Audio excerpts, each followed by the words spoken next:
والد محترم اللہ نے اس کی بھی بڑی شان رکھی ہے۔ حضرت ابو درداء رضی اللہ تعالیٰ عنہ سے روایت ہے، فرماتے ہیں کہ میں نے خود نبی کریم صلی اللہ تعالیٰ علیہ وبارک وسلم کو فرماتے ہوئے سنا، سمیعت رسول اللہ صلی اللہ تعالیٰ علیہ وبارک وسلم الوالد اوسط ابواب الجنہ، کہ والد محترم جو ہے وہ جنت کا مین دروازہ ہے۔ جنت کے اور بھی دروازے ہیں، لیکن جنت کا جو مین گیٹ ہے وہ والد محترم ہے۔ فَإِن شِئْتَ فَحَافِظْ، اگر تو چاہے تو تو اس دروازے کا خیال کر۔ اگر تو چاہے، توجہ میری طرف رکھیں گے تو پھر ہی بات بنے گی، ورنہ میں کچھ کہوں گا آپ کچھ سمجھیں گے۔ ان شئت فحافظ، اگر تو یعنی جنت میں جانا چاہتا ہے تو پھر اس مین دروازے کا خیال کر، اس کی حفاظت کر۔ اور وَإِن شِئْتَ أَوْ ضَيِّعْ، اگر تو چاہے تو اسے ضائع کر دے، یعنی اللہ نے تجھے اختیار دیا ہے کہ چاہے تو اس کا خیال کر، چاہے تو اسے ضائع کر۔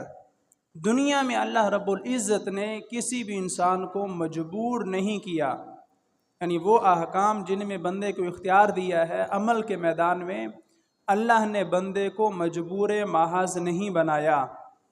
بعض چیزیں ہیں کہ جن میں اللہ نے بندے کو مجبور بنایا ہے، اور بعض چیزیں ہیں کہ جن میں اللہ نے بندے کو مختار بنایا ہے، اختیار دیا ہے۔ عمل ایک ایسا وصف ہے کہ اس میں اللہ نے بندے کو اختیار دیا ہے۔ اگر آپ نیکی نہ کریں تو اللہ آپ کو مجبور کر کے نیکی کے راستے پر نہیں چلائے گا۔ آپ کو اختیار ہے، گناہ کے راستے پر نہ چلنا چاہیں گناہ کے راستے پر چلیں، نیکی کے راستے پر چلنا چاہیں نیکی کے راستے پر چلیں۔ یہی اختیار ہی وجہ ہے کل حساب و کتاب کا۔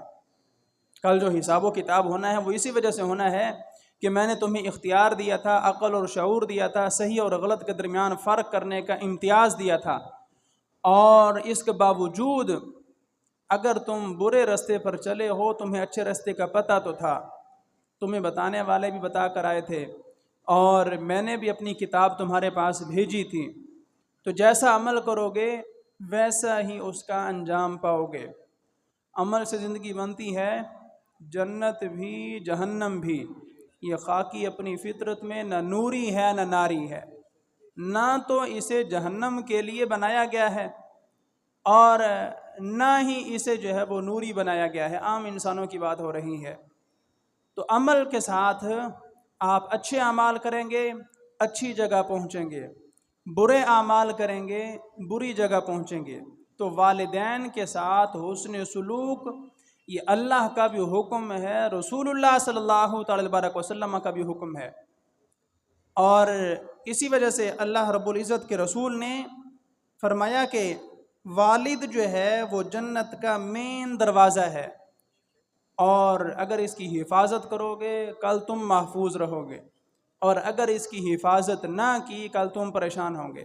آج جو اپنے والدین کو پریشان کر رہے ہیں وہ کل پریشان ضرور ہوں گے، یہ یاد رکھیے۔